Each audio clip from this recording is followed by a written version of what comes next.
Revenge with Karen. You know that feeling when you realize your entire professional existence is worth less to your boss than a buy one, get one sandwich at a gas station? That was me last Tuesday. 10 years.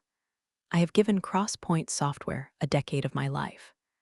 I have missed my niece's piano recitals to fix Gantt charts that Steve broke because he thought dependencies were optional. Have smoothed over client calls where Steve promised features that don't exist in this dimension or the next.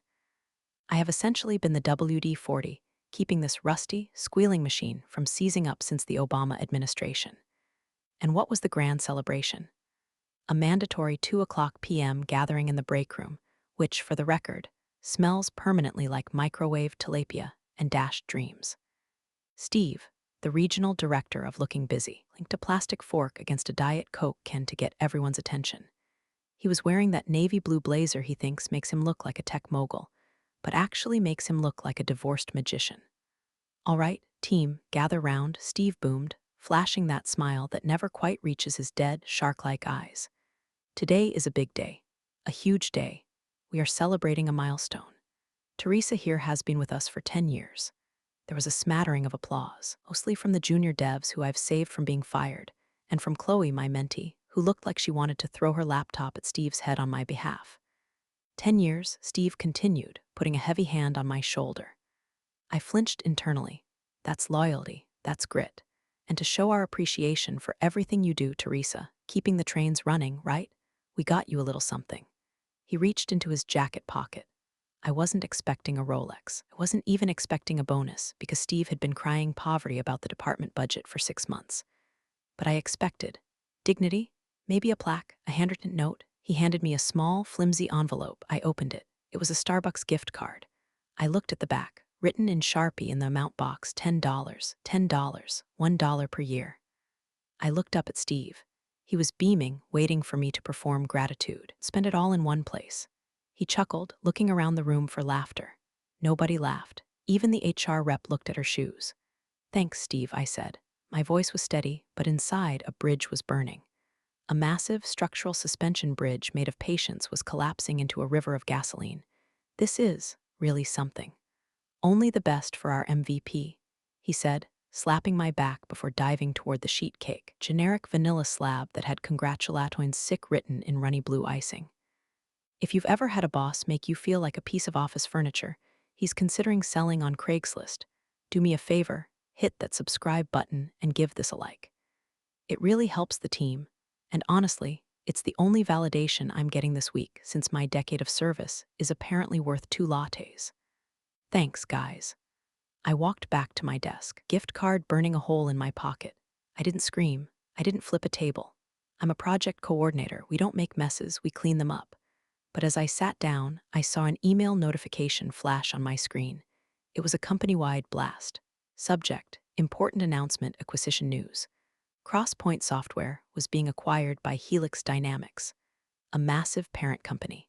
And the email stated that the transition team, led by a CEO named Adrian Lee, would be on site starting next week to evaluate operational efficiency and leadership redundancy. I looked at the $10 card next to my keyboard. Then I looked at the email. Steve came strolling past my cubicle, a piece of cake on a paper plate in one hand, his phone in the other. "Big news, huh, Teresa? Don't worry, I'll handle the transition. You just keep doing what you do. The paperwork off my desk so I can focus on the big picture with the new overlords." "Of course, Steve," I said. "I'll keep everything organized." He didn't hear the tone. He never does. He thinks I'm the office Roomba, quiet, automatic, and incapable of recording data. He's wrong. I opened my locked drawer. Inside wasn't snacks or gym clothes. It was a hard drive. See, for 10 years, Steve has been playing fast and loose with the budget. Client dinners that were actually his family vacations. Consulting fees paid to his brother-in-law for IT work that never happened. Executive lounge upgrades totaling $50,000 last quarter, while he denied our request for dual monitors. I had saved every invoice, every contradictory email, every approved expense report he thought was buried in the archives. I picked up the Starbucks card. $10, I whispered to the empty air, swiveled my chair to my monitors. I didn't open my current project. I opened a new folder and titled it, Transition Documentation Do Not Delete. Then I started dragging files. Steve thinks he bought my loyalty for $10. What he actually bought was a front row ticket to his own audit. The new CEO, Adrian Lee, has a reputation for cutting bloated middle management. Steve is about to find out just how bloated he really is. The game is on. Steve and I'm not playing for coffee anymore. The office energy shifted overnight. Monday morning smelled like fear and floor wax. With Adrian Lee and the Helix Dynamics transition team arriving in 3 days, Steve had entered a state of manic delusion I like to call the pig and the lipstick protocol. Suddenly, things that hadn't mattered for 5 years were emergencies. The dusty plants in the lobby, replaced. The flickering light in the hallway, fixed by a confused electrician Steve, seemingly pulled off the street. He was running around the office with the sweaty desperation of a man who forgot to study for a final exam that determines whether he keeps his house. Teresa, he barked at 8:15 a.m., looming over my cubicle divider. He smelled like aggressive cologne and anxiety sweat. I need you to pull the Q3 and Q4 project summaries and the efficiency metrics. We need to build a deck. A big deck, something that screams world-class innovation.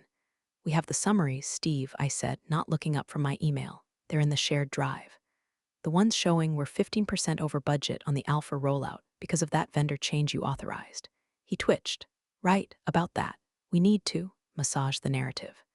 The new CEO, Adrian, she's a numbers person, but she doesn't know the context.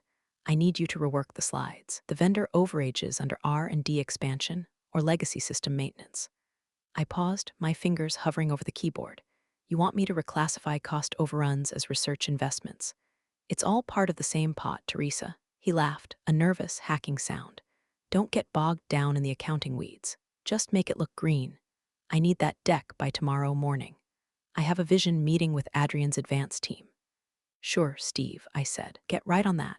I didn't say no. You never say no to a man like Steve when he's panicking. You say yes, and then you document the request. I spent the rest of the day building 2 slide decks. Deca was the truth. It showed the spiraling costs, the delayed timelines caused by Steve's indecision, and the massive payouts to consultants who did nothing. Deck B was Steve's fantasy. It was full of buzzwords like synergy and paradigm shifts, with graphs that went up and to the right for no reason other than I changed the y-axis scale to hide the dip. At 4:30 p.m., Steve marched into my office. Let's see it. I pulled up Deck B. He nodded, scrolling through the slides. Excellent, see, this looks like a department that's lean and mean. Oh, delete that slide about the server migration delay, and change the leadership travel line item to client acquisition costs. Steve, I said, keeping my voice level, if we change that, it won't match the invoices in the finance system. If they audit, they won't audit the line items in the first week, Teresa.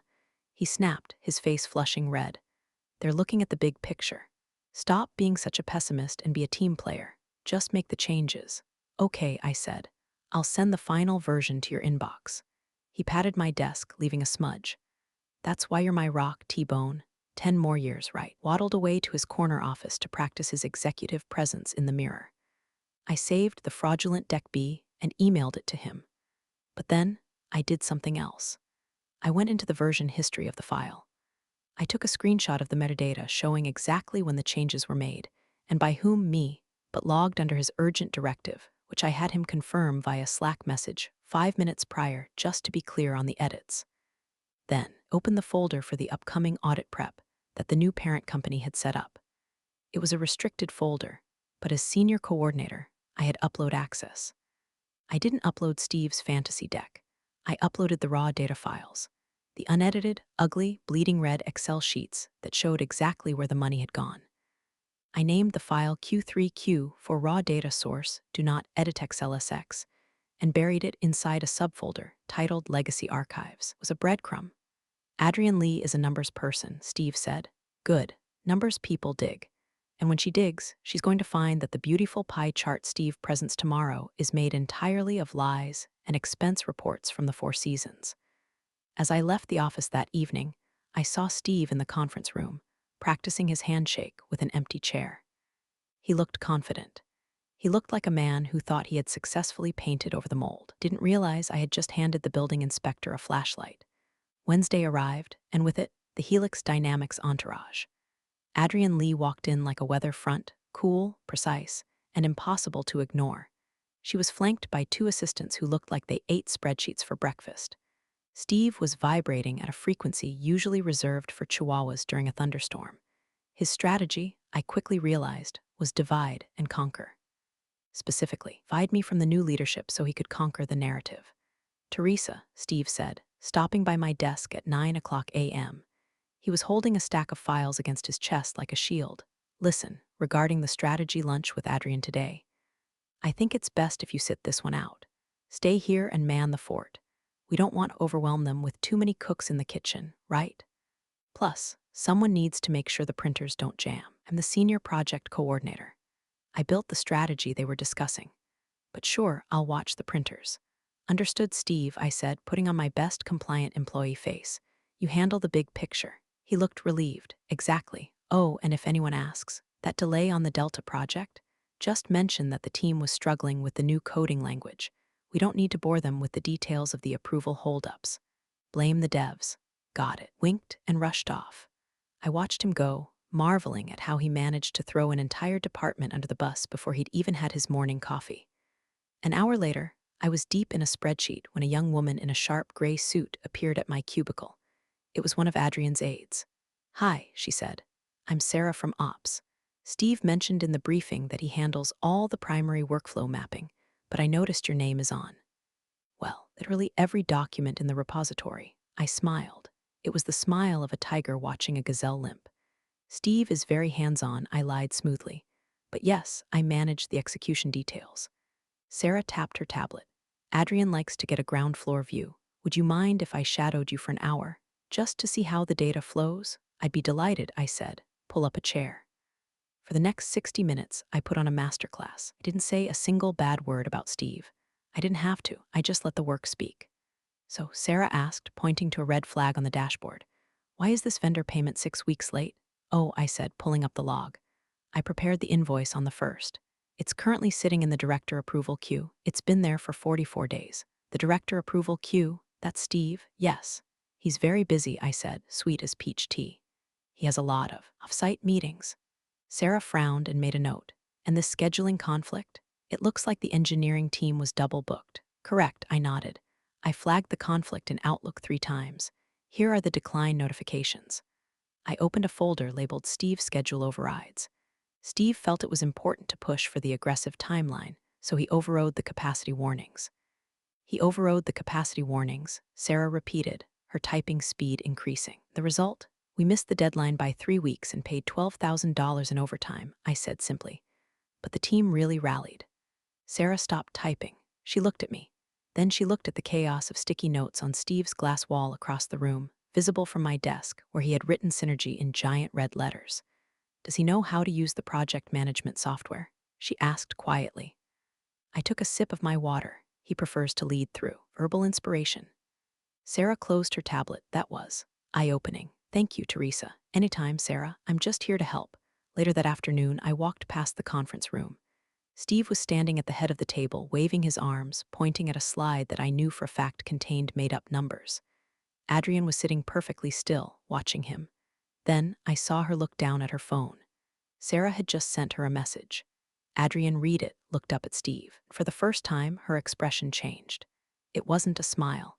It was the look of a mechanic who just realized the used car they're looking at has sawdust in the transmission. Steve kept talking, oblivious. He thought he was charming the new boss. He didn't know that the printer lady had just handed over the keys to the crime scene. Thursday morning, the air in the office was thin. Adrian's team wasn't just observing anymore, they were auditing. Could hear the clicking of calculators from the conference room down the hall. Steve was sweating through his second shirt of the day by 10 a.m. He called me into his office and shut the door. The blinds were drawn, which is never a good sign. Teresa, sit, he said, pacing behind his desk. We have a small hiccup. The finance team from Helix is asking for a breakdown of the external consulting budget. I knew exactly what he was talking about. Mean the contract with Apex Solutions. Right. Apex, Steve waved his hand dismissively. Great guys, critical work. Steve, I said, clasping my hands in my lap. Apex is your brother-in-law's company. They invoice us $4,500 a month for IT optimization. We have an internal IT department.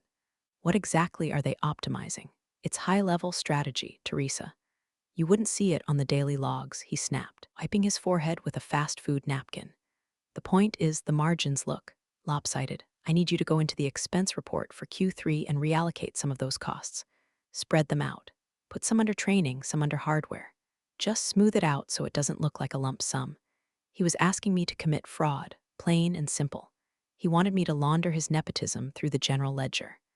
I looked him in the eye. I can't do that, Steve. He stopped pacing. Excuse me? The expense codes are locked once the quarter closes. To change them now, I'd have to file a correction request with finance, and that flags an automatic review. If I move that money, it looks like I made the mistake. I am giving you a direct order. He slammed his hand on the desk. A bobblehead of himself, yes, he is one, wobbled aggressively. Figure it out. Adrian sees a $15,000 line item for consulting with no deliverables attached. She's going to ask questions I don't want to answer. I understand, I said calmly. But I won't touch the historical data. It's against compliance. Steve stared at me. He looked like he wanted to fire me on the spot. But he couldn't. He didn't know where the files were. He didn't know the passwords. He didn't know how to turn on the coffee machine without help. Fine, he hissed. I'll do it myself. I have admin access. You do, I agreed. You certainly do. He shooed me out of the office. I walked back to my desk and immediately opened my email. I drafted a message to myself, a timestamped note detailing the conversation, verbatim. 10:14 a.m., Steve requested reallocation of Apex Solutions funds. Request denied due to compliance violation. Then, I watched the system logs. At 10:30 a.m., modification alert popped up. Steve was in the ledger. He was clumsy. He moved $5,000 to employee education and $5,000 to software licensing. He thought he was hiding the trail. What he actually did was trigger a mismatch with the vendor tax IDs. You can't pay a software license fee to a company registered as a sole proprietorship for consulting services without the system throwing a red flag. I saw the flag appear on the back end. It was a silent alarm, blinking red in the finance database. I could have fixed it. I could have called finance and told them it was a coding error. That's what I would have done 2 years ago. That's what the loyal Teresa would have done. Instead, I took a sip of my lukewarm coffee and let it blink. 10 minutes later, I received an email from the Helix finance lead, copied to Adrian Lee. Subject, urgent discrepancy in Q3 ledger to Steve. From Helix Finance. Steve, just noticed a manual override on the ledger entries regarding Apex Solutions. The tax ID doesn't match the expense category. Can you explain why these funds were moved this morning? We are pulling the original invoices now. I looked over the partition. Steve was staring at his screen, his face the color of old oatmeal. He looked up and caught my eye. I didn't smile. I didn't frown. I just raised my $10 Starbucks card slightly, like a toast, took another sip. He scrambled to type a reply. I could almost hear his brain misfiring. He was about to lie to the people who sign his paycheck, and he had just left a digital fingerprint the size of a billboard. The trap wasn't set by me. It was set by his own greed. I just refused to disarm it. Steve was wounded, and a wounded animal bites. On Friday morning, the target wasn't me. He knew I was too dangerous now. Went for the weakest link in the chain, Chloe. Chloe is 24, brilliant, and terrifyingly anxious. She's the kind of employee who apologizes when you bump into her. I was in the break room getting water when I heard Steve's voice booming from the hallway. He had cornered Adrian and was gesturing wildly toward the open bullpen where Chloe sat. It's really a training issue, I heard Steve say, loud enough for half the floor to hear. Been trying to get the junior staff up to speed, but the GDPR compliance update, that dropped the ball. I delegated it to Chloe weeks ago, and she just sat on it. It's unfortunate, but that's the talent pool we're working with. Adrian listened, her face unreadable. A GDPR miss is a serious liability, Steve. That's a six-figure fine risk. I know, Steve sighed, acting the martyr. I'm cleaning it up now. But you know how it is. Can't micromanage everything. I walked back to my desk. Chloe was visibly shaking, tears welling up in her eyes. She looked at me. Teresa, he never told me. SHH, I said softy. Did he send you the request? No, he never said a word about GDPR. I thought legal handled that. Okay, I sat down. Do not cry. He wants you to cry. We don't cry, we forward. I opened my archives. I searched GDPR. I found it. 6 weeks ago. An email from legal sent to Steve marked high importance. Subject, Action required GDPR compliance update. Body, Steve, this needs your signature and review by the 15th. Do not delegate this to junior staff as it requires director-level authorization. Steve had opened the email, receipt confirmed. He had never replied. He had never forwarded it to Chloe. He had simply ignored it, probably because he was too busy planning his networking golf trip. I hit forward. I addressed it to Steve. I CC'd Adrian Lee. I CC'd the head of legal. I CC'd Chloe. Subject, GDPR compliance clarification on timeline. Steve, I believe there is some confusion regarding the GDPR delay discussed this morning. Please see the attached email thread from legal dated 6 weeks ago, explicitly stating that this task required director-level signature and was not to be delegated to junior staff.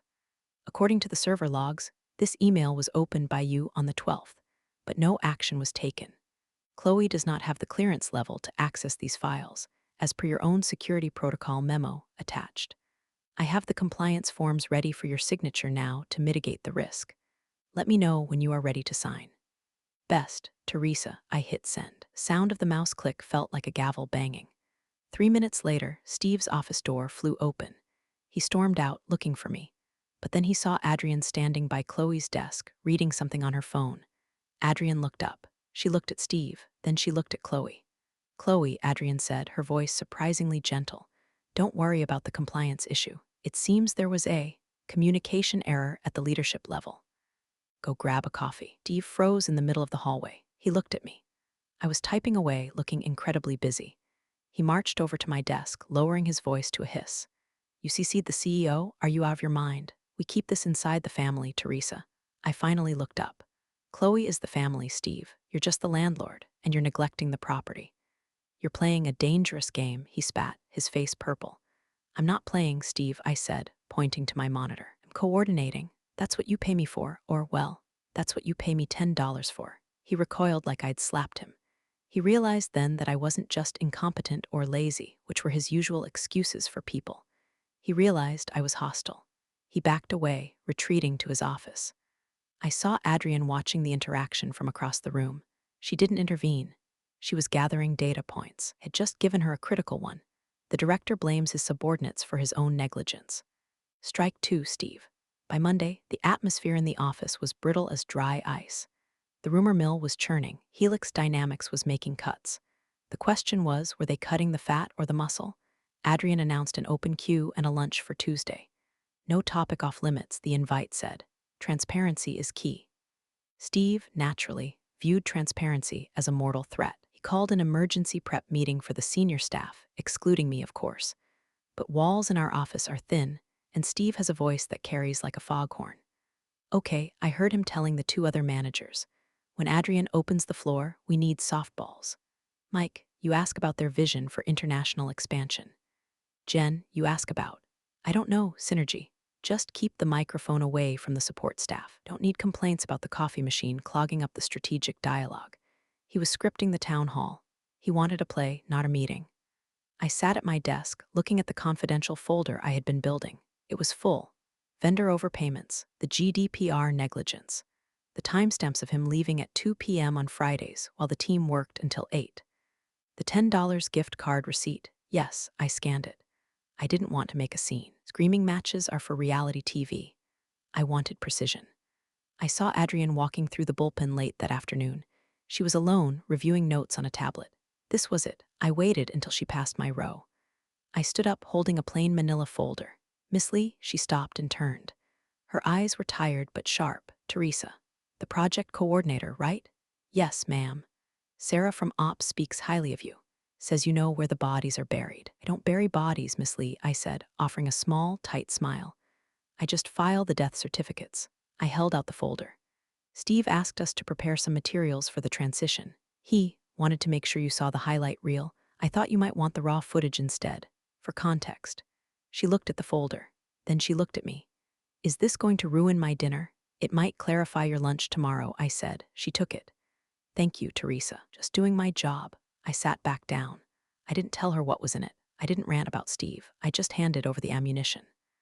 The next morning, the day of the Q&A, Steve was manic. He was arranging chairs, checking the microphone, sweating through his 3rd suit of the week. Everyone remember the plan. He whispered loudly to the team. Positive vibes, future-focused. He came up to me. Teresa, why don't you sit in the back? Maybe help with the catering. Make sure the soda doesn't run out. Sure, Steve, I said. I'll be right in the back, good girl. He actually said good girl, like I was a golden retriever that had just learned not to pee on the rug. I walked to the back of the room near the soda coolers. I watched the staff file in. I saw Adrienne enter, holding her tablet and the manila folder. She placed it on the table in front of her, face down. Steve started the meeting. He was booming, charming, laughing too hard at his own jokes. He introduced Adrienne with a speech that was 80% adjectives and 0% substance.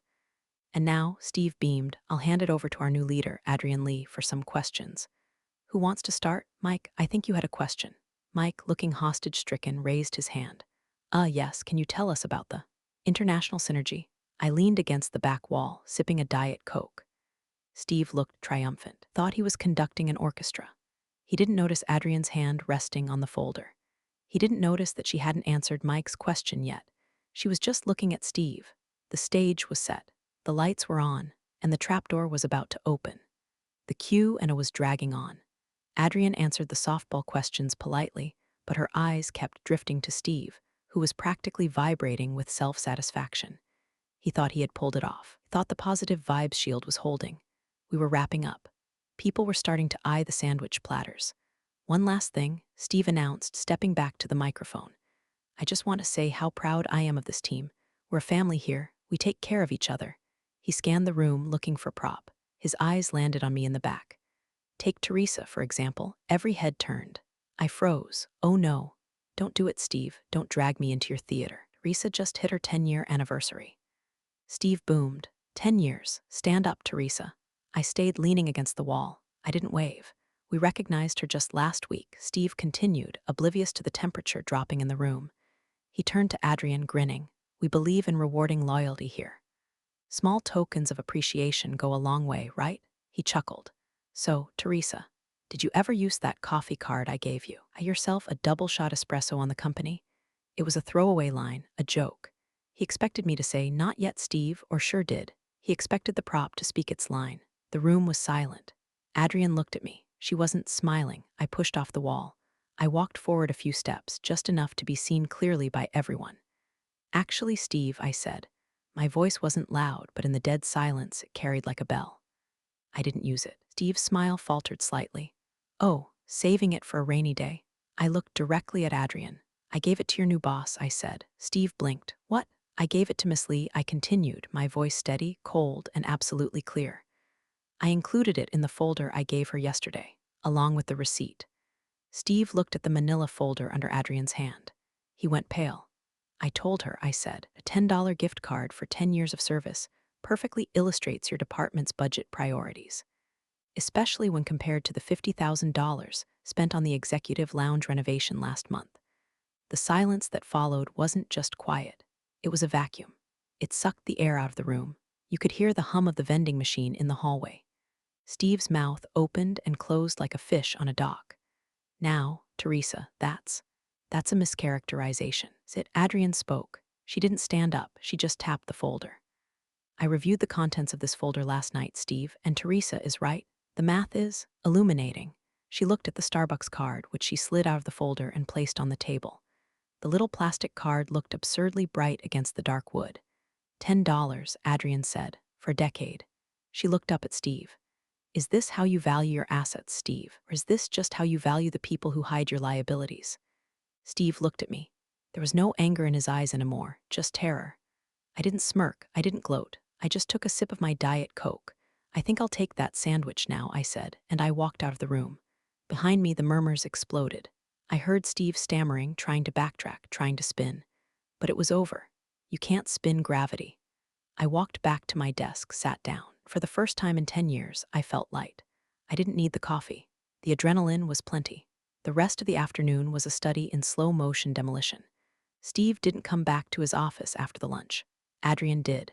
She walked straight into the conference room with the head of HR and closed the door. 10 minutes later, Steve was summoned. He walked past my desk looking like he was marching to the gallows. He didn't look at me. He was staring at the carpet, his face a blotchy map of regret. The office went into bunker mode. Nobody worked. Everyone was on Slack, typing furiously to each other. Did you see his face? Did she really say that about the lounge? Is he getting fired right now? I just kept working. I had a project timeline to update. Around 3 o'clock p.m., the door opened. Steve walked out. He wasn't holding his blazer. He wasn't holding his phone. He was holding a small cardboard box. He was escorted by a security guard. Not dragged, not shoved. Just supervised. He stopped at his office door. The guard stood behind him while he packed his personal items. The bobblehead, a framed photo of himself golfing, a stress ball. He tried to log into his computer. Access denied, the screen beeped. He tried again. Access denied. He looked around the room. He looked at the team he had bullied, gaslighted, and ignored. Nobody made eye contact. Chloe was intensely studying a blank piece of paper. Mike was staring at the ceiling. Then he looked at me. I was the only one looking back. I didn't wave. I didn't flip him off. I just nodded. Acknowledgement. Goodbye, Steve. He grabbed his box and walked to the elevator. The doors closed. The ding of the elevator was the loudest sound I'd ever heard. 5 minutes later, an email hit everyone's inbox. From Adrian Lee, subject: Leadership Update Team, effective immediately. Steve is no longer with Crosspoint Software. We thank him for his contributions. During this transition period, all project approvals and operational questions should be directed to the transition team. Please continue your good work. Contributions, I whispered. Corporate speak for the mess he left behind. Sarah, Adrian's aide, appeared at my desk. Teresa, Adrian would like to see you. In Steve's, excuse me, in the director's office. I stood up. My legs felt a little shaky, but I smoothed my skirt. I walked into the corner office. It still smelled like Steve's cologne, but the desk was bare. The sticky notes were gone. The synergy writing on the glass wall seemed pathetic now. Adrian was standing by the window, looking out at the parking lot. He's gone, she said, not turning around. I saw, I said. She turned. She looked tired. I went through the raw data you provided. The files in the legacy folder. Mails you forwarded. She paused. It's a disaster, Teresa. The budget is a fiction. The timelines are hallucinations. He was running a Ponzi scheme with company time. I know, I said. I've been trying to patch the leaks with duct tape for 5 years. Why didn't you leave, she asked. Someone with your documentation skills, you could have gone anywhere. I liked the work, I said honestly. I liked the team. I liked the clients. I just didn't like the obstruction. Adrian nodded. She sat on the edge of the desk, Steve's desk. Well, the obstruction is gone, but the mess remains. She looked at me intensely. I'm going to be honest. Usually in an acquisition like this, when a department is this mismanaged, we gut it. We fire the leadership, we lay off the support staff, and we start over. My heart sank. Was this it? Was I going down with the ship I just torpedoed? But she continued, you didn't let the ship sink. You kept the records, protected the junior staff. You kept the clients happy despite the chaos. She picked up something from the desk. It was the Starbucks card. She slid it across the mahogany surface toward me. I can't cash this, she said. It's unethical for me to accept gifts from employees. I looked at the card, but she said, a small smile finally touching her lips. I can offer a trade. A trade? I asked. I need an interim director, Adrian said. Someone who knows where the bodies are buried, and more importantly, how to exhume them and give them a proper burial so we can move on. I need someone to clean up this mess. Officially, with the authority to actually do it. I stared at her. You want me to take Steve's job? I want you to take the job Steve should have been doing, she corrected. We'll do a 6-month trial. Title bump. Salary adjustment, significant adjustment. A mandate to restructure the team as you see fit. She gestured to the glass wall, looking out at the bullpen. Chloe needs a mentor, not a scapegoat. The engineers need a schedule that obeys the laws of physics. The company needs the truth. She looked back at me. Do you want it? I looked at the empty chair behind the desk. I thought about the 10 years of late nights, the missed recitals, the gaslighting, the $10 card. I thought about the feeling of silencing the room yesterday. I have one condition, I said. Adrian raised an eyebrow. Negotiating already? Good. No appreciation parties with grocery store cake, I said, and no gift cards. If the team does well, we pay them. If they work late, we pay them. We treat them like adults, not campers. Adrian smiled, a real one this time. She extended her hand. Deal, no gift cards, just the work. I shook her hand. It was firm. I'll start with the GDPR compliance, I said, and I'm canceling the contract with Apex Solutions within the hour. Music to my ears, she said. The office is yours, Teresa. I walked out of the office. Sarah was waiting outside. How did it go? We have some work to do, I said. Come by my desk in 10. We're going to audit the vendor list. I walked back to my cubicle, my old cubicle, to pack up. Saw the $10 Starbucks card sitting on my keyboard where I had left it. I picked it up. I walked over to the break room. Chloe was there making tea. She looked nervous. Is everything okay? She asked. With Steve gone, are we all in trouble? No, I said. We're fine. Better than fine. I held out the card. Here, I said, go get yourself a coffee. A venti. Put whatever sugary syrup you want in it. Really? But wasn't this your anniversary gift? It's not a gift, I said. It's a relic from a previous administration. She took it, smiling. Thanks, Teresa. You're the best. Get back to work, Chloe, I said gently. We have a department to rebuild. I walked back toward the corner office. I peeled the Synergy sticky note off the glass wall and crumpled it into a ball. I tossed it into the trash can. It landed perfectly, nothing but net. I sat down in the big chair. It was comfortable. I opened my email. To all staff from Teresa, interim director subject, next steps. I started typing. The bridge didn't burn down, I just burned the toll booth, and now traffic was finally moving. So that's how I turned a $10 insult into a promotion and ousted the king of incompetence. Moral of the story, keep your receipts, document everything, and never, ever underestimate the woman who knows the passwords. Cheers. Well, that was a ride. Oh. People never stop surprising me. Appreciate you sticking around to the end.